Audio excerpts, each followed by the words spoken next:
Okay, let's go ahead and call this meeting of the Housing Authority City Council to order.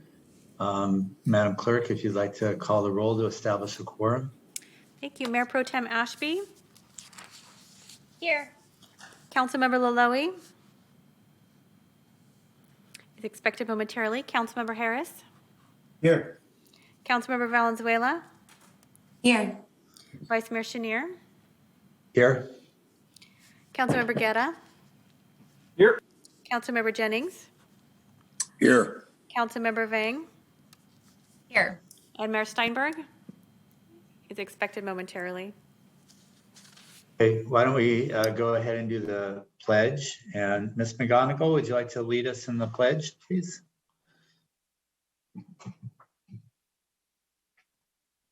Yes, thank you.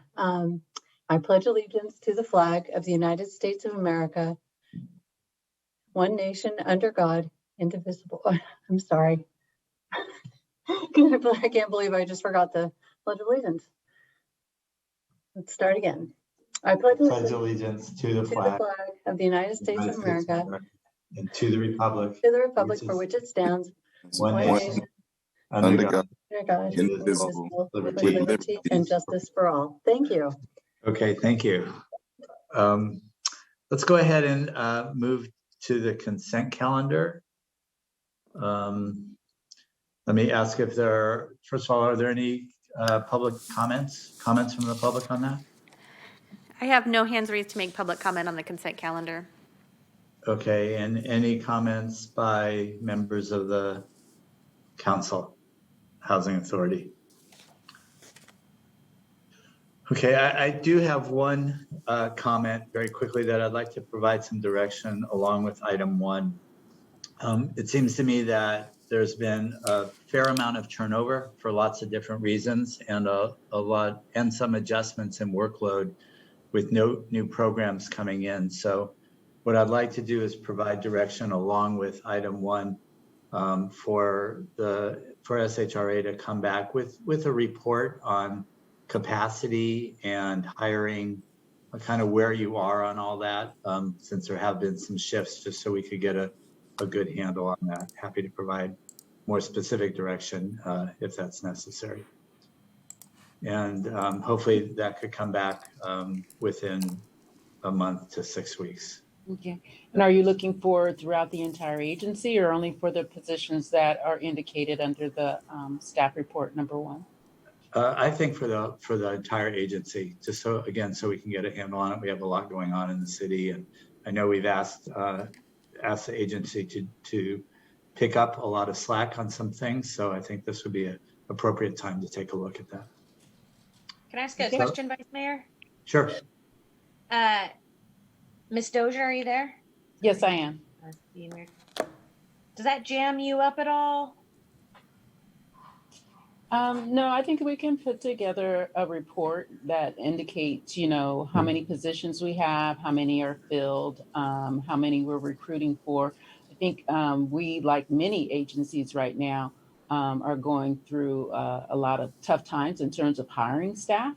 It's not unique to the agency, but I'd be happy to put together something at a pretty high level.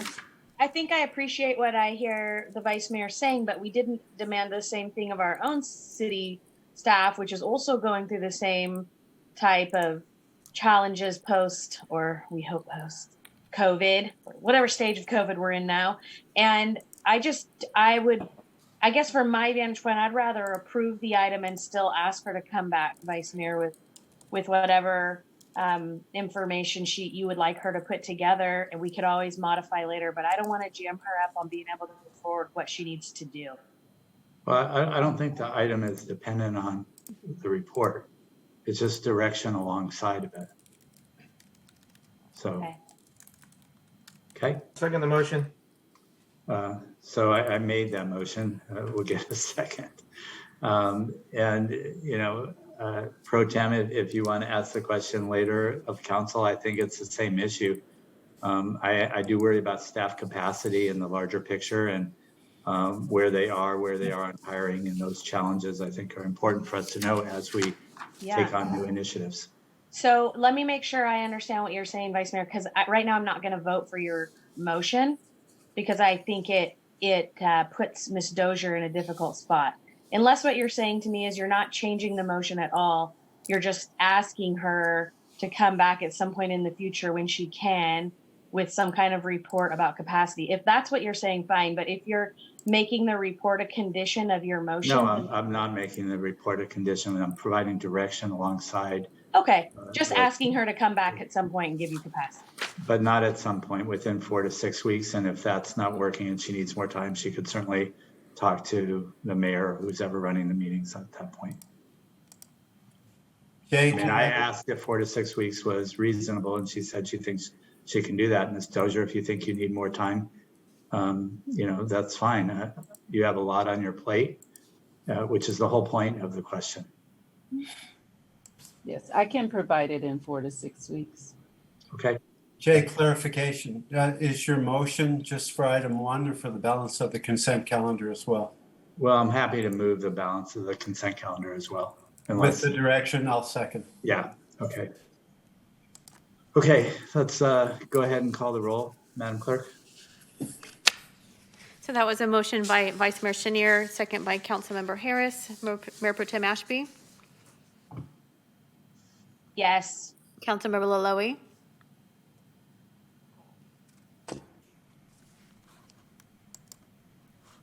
Sean, we can't hear you. He gave a thumbs up. thank you. Councilmember Harris, Aye. Councilmember Valenzuela, Yes. Vice Mayor Chenier, Aye. Councilmember Guerra, Aye. Councilmember Jennings, Yes. Councilmember Vang, Yes. and Mayor Steinberg. Yes. Councilmember Laloe, Yes. thank Yeah, he you. gave a visual yes. Yes. Yes. Thank you. The consent that- calendar passes. Okay. Yes. Mayor, I'll turn it back over to you. Thank you. Thank you, Vice Mayor. We do have one item, and then I know as part of Councilor Housing Authority comments, I have some comments to make about today's news and yesterday's actions. So let us take item 1 here. So I have Austin here who's going to do the presentation I'm sorry, I think it's item 4. I for an apologize. item 4. Item 4, right? Hello, Mayor Steinberg and council members. I'm Austin Knutson, Housing Finance Analyst with Development Finance. Today, we are requesting your approval for final loan, final bond, and ground lease documents for Central City 1, our RAD 2 project.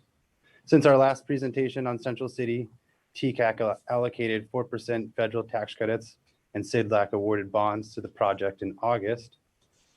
The Central City proposal is a continuation of the Housing Authority's plan to transition its portfolio of public housing units to the Rental Assistance Demonstration Program, or RAD.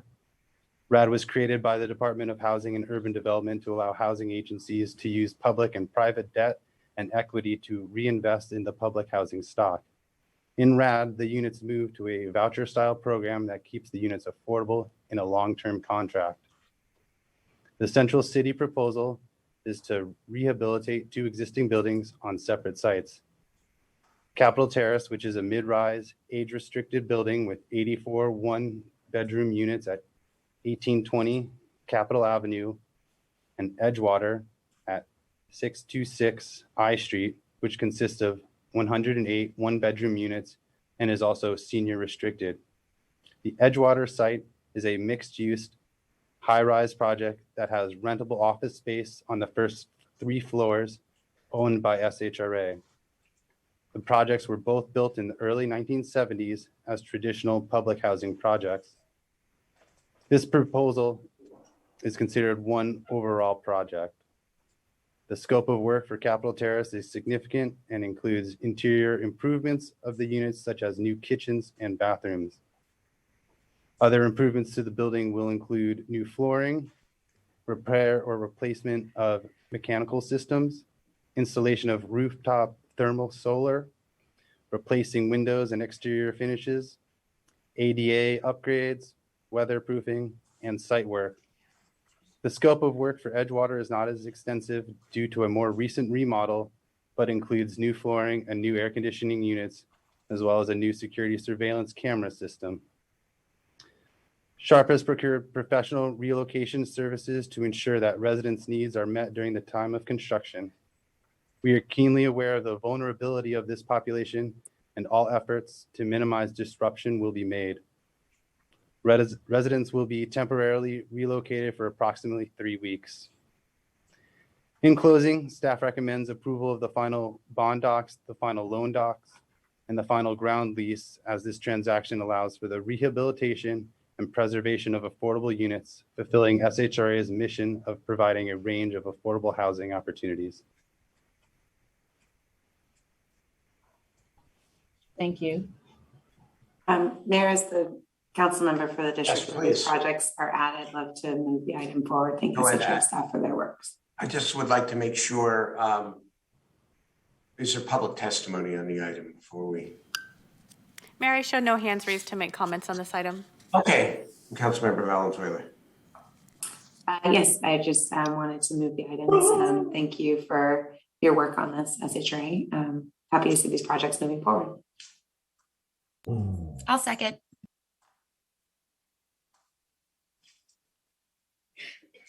All right, there's no public testimony, so let us call the roll.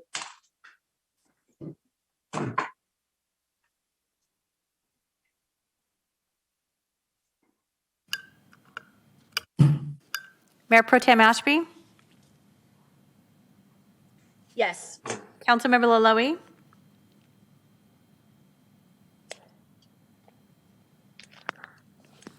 Councilmember Laloe,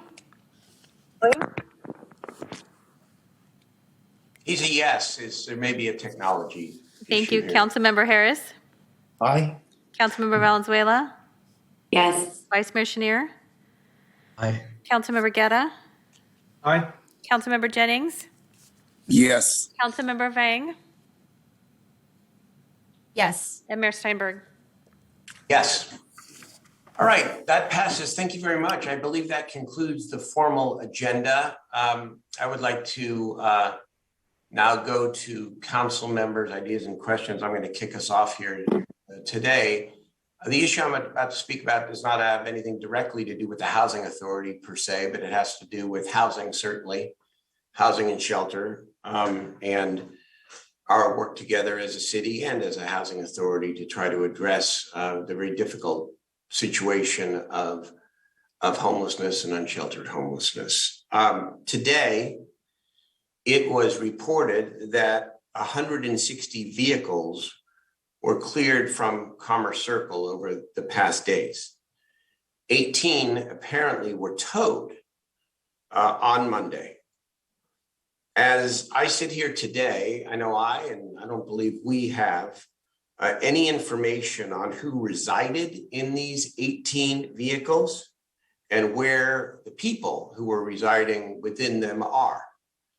We don't know whether these were families or individuals and what their backgrounds were. We have no information.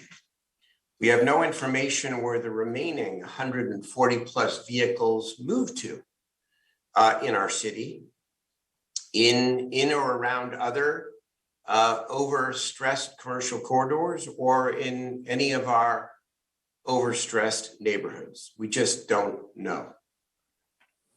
I, as the mayor of the city, believe strongly that the businesses on Commerce Circle and our other commercial corridors need and deserve relief. I believe that living in unsupervised tent encampments is a health and safety crisis for the businesses, for the neighborhoods, but mostly for the people living in such conditions. From what I know, I disagree strongly with the timing and manner of this action over the last several days. Here is the official city policy. In January of 2020, the City Council passed an emergency declaration declaring a shelter crisis, indicating its desire and intent to bring people indoors. In 2021, we passed an emergency respite ordinance forsaking temperature criteria and saying that we were going to work with urgency to create year-round respite. Of course, in January of 2021 and then in August of 2021, we put forward and then passed a comprehensive siting plan. All of these actions were by resolution, not by individual conversations and or FAQs. The city, in going forward with its Commerce Circle action, apparently relied on a set of frequently asked questions, which the city manager and the city attorney put forward, circumstances where the city's authority to move vehicles out of these large encampments is legally allowed. The FAQs, as I have read them, clarify the city's legal authority to take such actions. And the actions may, in fact, be legal. We have a very good city attorney who I think has been very thoughtful in telling the city and the council what it can do. But the FAQs are different from the question of whether the timing and the manner in which this sweep was conducted was right. In my opinion, the FAQs, legally correct, are policy-wise incomplete and inconsistent with the city's overall policy to work with greater urgency to bring people indoors. What do I mean exactly? There is no connection between the FAQs and this comprehensive siting plan. There's no connection. There's nothing mentioned in the FAQs about the siting plan. There's no direction to try to link the cleanup of these stressed commercial corridors and neighborhoods to the siting plan. And we've all been working hard. And now I've been working hard with the city manager and the county of Sacramento on several potential breakthrough projects. We're still not there yet, although I am hopeful that within the next couple of weeks, we will have some significant announcement. But even prior to these breakthrough projects, as part of the siting plan, we have identified several safe parking sites as a matter of great urgency. And so I ask, what is the timeline for FTA approval of the safe parking lot at Roseville Road? What is the timing for obtaining water board approval for the Colfax site intended as safe parking?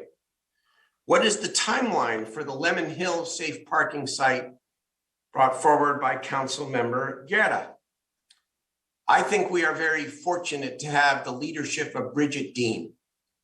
But why does the DCR only have 16 outreach workers after a year in operation? 6 on staff and 10 by contract.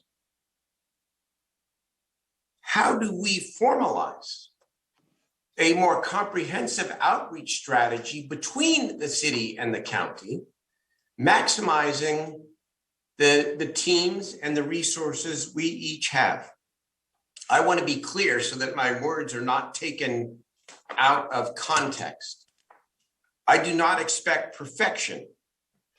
I do not expect a strict policy that said one-to-one beds for providing desperately needed relief to commercial corridors like Commerce Circle.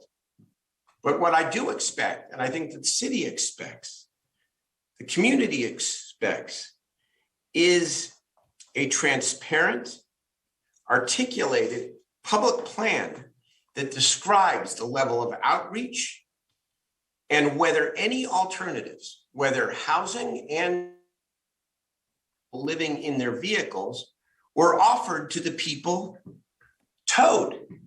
18 vehicles towed. I don't know. Were these families? Were these children? We don't know. If this city and our policymakers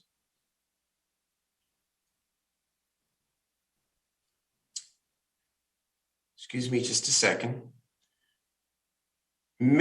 make a policy or believe, or if we interpret our policies to say that cleanup, which is real and needed, and real alternatives for people, that they're not genuinely connected. If we're saying they're not genuinely connected in some way, then we are setting up the community for a different kind of a failure, which is moving people from one area of the city to another without adding more urgently to the capacity to bring people into better circumstances. We obviously need a report back, and I asked that we get a report back on December 14th, our last meeting.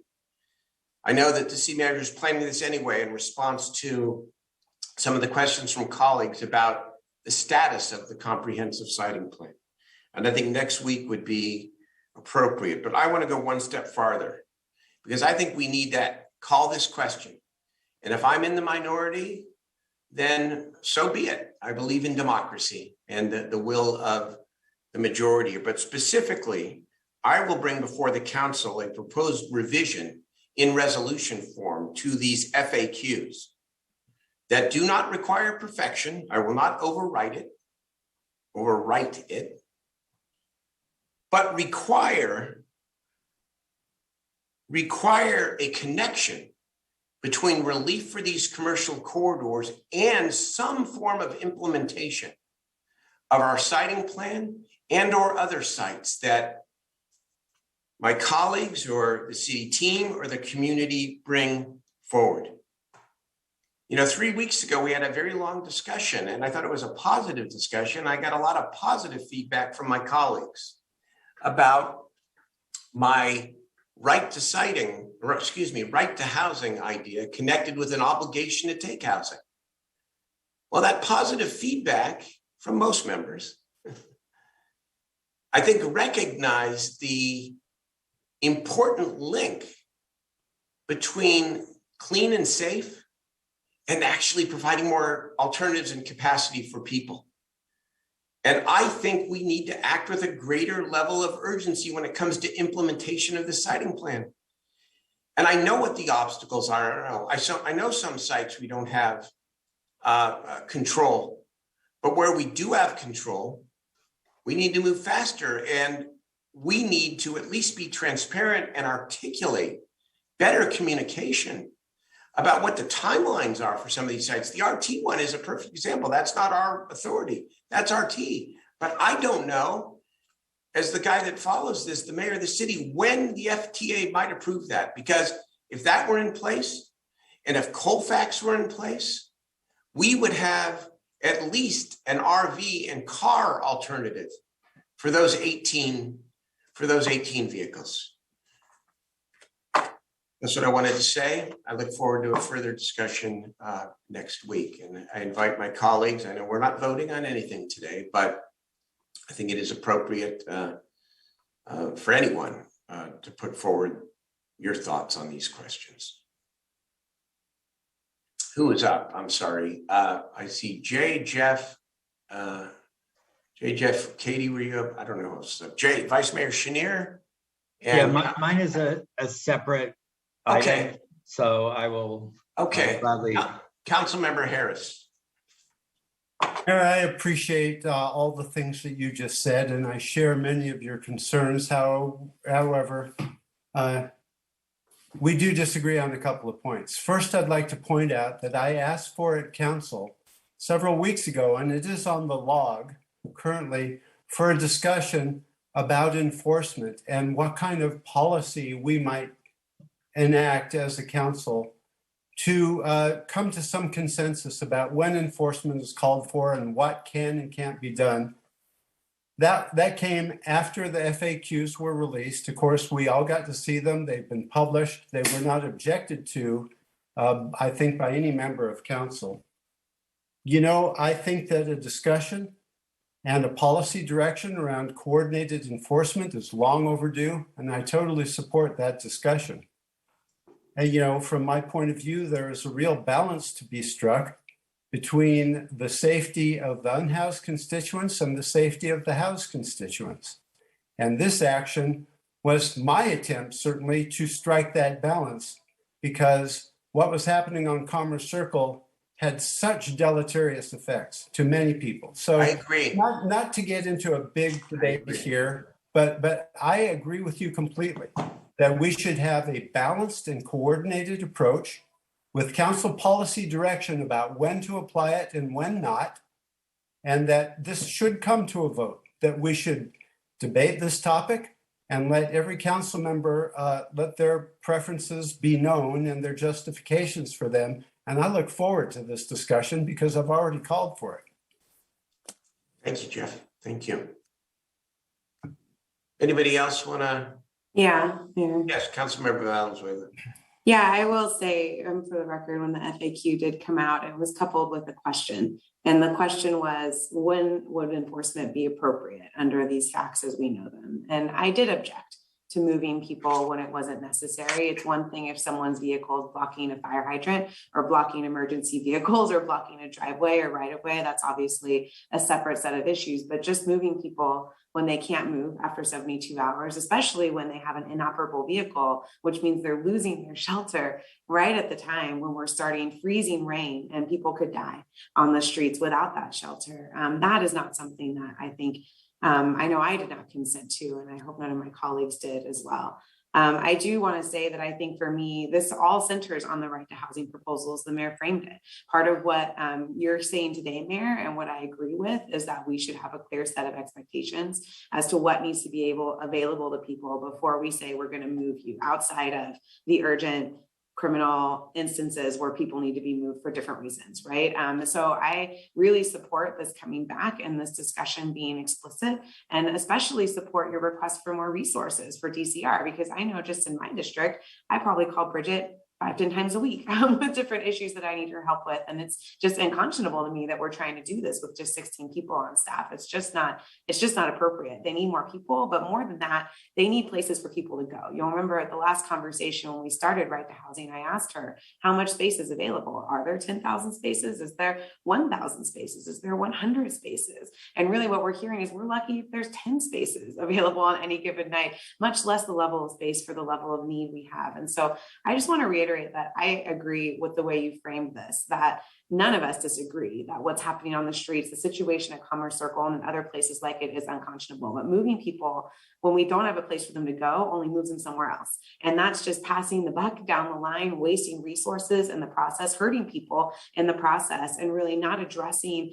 as urgently as we need to the solution that we all need, which is a place for people to go right away. So I really welcome this conversation on the 14th. I hope it adds greater clarity for staff, greater clarity for the public, so that they know when and how we're operating together, that we're not all moving in different directions, trying to get sweeps to happen, not get sweeps to happen. Oh, we could just move these folks over here because they're really in a bad spot. No, because all they do is move a block away. Right now, there's camps that have been moved from one side of the freeway to the other over and over again between my district and Councilmember Harris's district. And it makes me crazy because in the process, we're not doing anything other than moving people. And that's not okay, not just because it increases by research injection drug use, it increases by research trauma, it increases by research all of these terrible things that we say we want to prevent. It just doesn't work. It's a waste of our time and resources. And so I just want to reiterate and thank you, Mayor, for the way you framed and opened this discussion, and that I really look forward to the conversation on the 14th. Thank you. Councilmember Laloe and then Harris again. Thank you very much, Mr. Mayor. On the Commerce Boulevard, was it code enforcement? Because it's my understanding that they usually don't make a move without without DCR being present. So that's number one. Number two, I hear my colleague, Councilmember Valenzuela, and I see her point, and on certain things regarding her comments, I agree with her. But I also disagree with her as far as the alternative. I think we also have to take a step and look at these business owners and be able to respond to them as well. Because after all, they're paying taxes, they're losing employees, their employees have been attacked by dogs. And it's not that you have 100 some units parked in front for a week. These vehicles been here for God knows how long. And where do they move now? Well, I tell you where they move. They're in my district. As of last night, they're parking on Display Avenue on Kathleen. And I'm hearing Councilmember Harris saying we need policies. How? This is a moving vehicle. There's so many unknowns, and I'm just trying to figure out what policies can we set to enforce that would protect the homeless, and it will also protect the residents and the business owners. So we have had zero policies that would protect the residents and the business owners till now. At least I've been in this seat for 10 months, and we really haven't spent that much time on the effects that our residents are going through and our businesses. So it's somewhat, again, concerning. And as far as resources, how much more is the city going to invest in resources when we don't know where the finish line is? We do not know these sites that we've picked over 8 months ago, I think, Mr. Mayor. We're still kind of waiting to see what comes out of it. We're still waiting to see what the annual costs for these sites are. So we can just put money into this, which we have, but really our problem is not going away. It's actually getting bigger and bigger.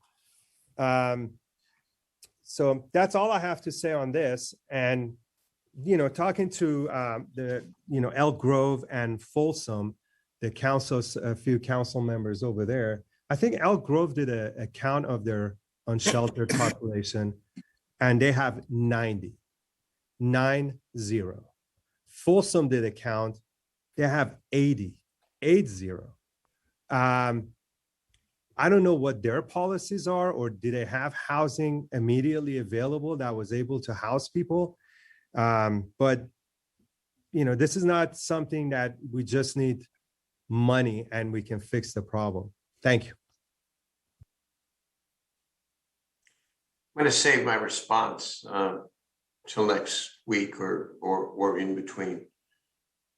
We're obviously not Elk Grove and Folsom, we're the urban center, but we'll leave it till next week. Councilman Harris? Yeah, so Mayor, I actually think it's not appropriate for us to have a debate now because it's not an agendized item. You're right.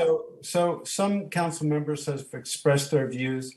I certainly disagree with the idea that moving people is meaningless, that it has no efficacy. I would love to debate that point with my colleague, but this needs to be saved for an agendized item, and believe me, I will have plenty to say. Yeah, well, it will be agendized. I did not hear Councilmember Valenzuela say that, and I did not say that. So I think when we get to the debate next, we've got to be real precise. I said very clearly, and I'm going to end it on this. I'm not asking for perfection or one-to-one or got to have a bed for everybody. I'm asking for a much greater urgency on the implementation of the siting plan as modified so that we can offer alternatives for people. And that's why I asked and I'd like the RT board members to report back next week. What is the timeline for the FTA approving Roseville Road? What is the obstacle to getting Colfax safe parking up and running now? These are the questions. If we pose this as an either or, members, our community is going to lose. And so that's where I'm going to try to move the discussion. Well, I'd like to say, Mayor, that I agree with everything you just said. So all good. Okay, not all good, but these are important issues, and we're all trying to accomplish similar things here. So be set for the 14th. Thank you. Jay, Vice Mayor. You have Councilmember Guerra's hand. Oh, I'm sorry, Councilmember Guerra. Go. Thank you, Mr. Mayor. Yeah, I also want to ask the staff to get an update on where we are on Lemon Hill and that site specifically, if we could prioritize folks who are living in their vehicles that are inside the residential neighborhoods first before we look at the industrial area. I'd like to make sure that we look at that phasing in, but I do want to get a better timeline on where we are on the South Sacramento site. Thank you. Okay, thanks. This is a request for SHRA. So I believe about 3 years ago, SHRA identified 20 vacant properties, and Michelle, correct me if I have the wrong number, but 12 in Del Paso and 8 in Oak Park, with the idea that we put out an RFP, had a developer come in who was going to do the 12 in Del Paso and then do the 8 in Oak Park. The 12 in Del Paso may be done, but SHRA is taking back the 8 in Oak Park. And we got a note saying that they were starting on 3 of them internally. We've sent over a request to SHRA for a number of pieces of information. How long will it all take? What's the cost? A number of other things. And received back a letter. And this is one of the reasons I asked about the capacity issue before, that they will certainly get us that information, but right now capacity to do that is limited. What I'd like to do is request that we bring back that item to the Housing Authority City Council at our next meeting, with options for us to either have SHRA, once that information is known, move forward with the 8 homes or the 8 lots, or we go back out to an RFP. I want to make sure we can get this done as quickly as possible. The lots have been vacant minimum of 3 years. And so I'd like to move that to an action item for us at our next meeting. So would you like to get some information in advance of the next meeting? Because I know that we're still working on the calendar. So the next Housing Authority meeting, I'm not sure if we even have one scheduled in January, but I can get it to you sooner than that. No, I love it. I mean, what we got back from Christine, and I totally understand. You guys have a lot going on right now, but until we see the information, I'd rather you not go forward to start working on those properties. Okay. So I just don't want to delay it past January, because I'm not sure if we actually, and I've been working with the clerk in terms of the Housing Authority meetings, and I'm not sure if one is scheduled. Is there a way to put it? I don't know, maybe this is a Mindy question. Is there a way to put it on the council agenda? Yes, SHRA can always put items on council agendas, but the first Housing Authority meeting is on January 11th. Oh, it is January 11th. Then yes, that timing will work. Okay, thank you. Okay. That's it, Mayor. Thank you very much, everybody. Are we getting all the information on all these properties? Because I heard Del Paso Boulevard property. I think, Sean, I'm sure it'll be included, but I believe the 12 properties in Del Paso have already been built now. Oh, okay. But maybe there's updated information. I haven't followed those properties. I've tried to follow the ones in Oak Park. Thank you. We will provide the information on the properties that are in Del Paso as well, and the status of those homes. Thank you. Appreciate it. And there's 12 total. 8 are in Oak Park and 3 in Del Paso. Okay. So 12 or 11? We have 12 total. Right, you just said 8 and 3? Yes, that's right. That's obviously wrong math. Right. It's 4 in Del Paso, sorry. Okay. Okay. Is there anything else? Is there public testimony on items not on the agenda? Mayor, I have no hands raised to make public comment on matters not on the agenda. Members, I believe we have a 4 o'clock closed session and then public session at 5. And so until then, we are adjourned. So Thank Mayor, you. you do have a 3 o'clock closed session. Would you prefer doing that Oh. at 4? I take that back. No, let's, that's right, it's 3. We may need the time. So that's fine. 3 o'clock, I misspoke. 3 o'clock closed session, 5 o'clock council meeting. All right. Thank you, everyone. We're adjourned.